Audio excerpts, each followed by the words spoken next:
Brad Howley's son, Zach, was a teenager when he developed a very rare form of childhood cancer, enduring 6 rounds of chemo and radiation in a desperate fight against long odds.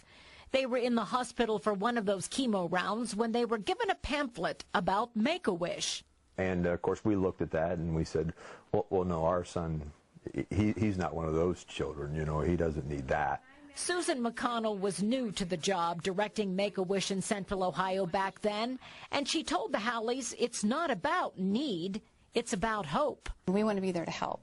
We want to give them some hope and joy because what we think is that's medicine for the mind, and it's medicine for the family too, that will help them on that journey. She said, well, what would you like to do? And she said, he kind of sheepishly said, you know, I'd kind of like to restore an old car. And she said, I'll have to get back to you on that one.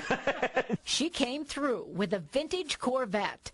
Zach and his twin brother Nick spent time breaking down the engine and starting the bodywork. In the end, that was the thing when I looked back on it that was the nicest for him and his brothers and the family was just, you know, just taking your mind off of the everyday, you know, the chemo and the tests and the x-rays and the MRIs and all this other stuff that he was going through. But when Zach had to get a stem cell transplant, his compromised immune system forced a halt to car work.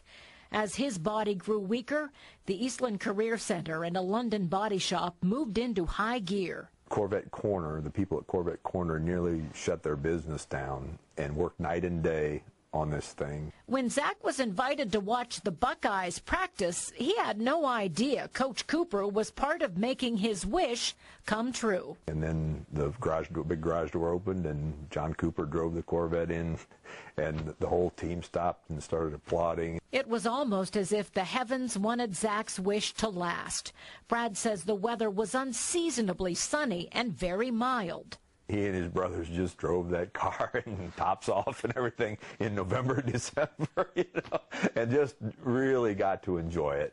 And, you know, for Zach, it was short-lived. On January 5th of '99, he passed away. The Howleys are so grateful that Zach's final wish came true that each year they hold a basketball tournament and festival in his memory to raise money for Make-A-Wish.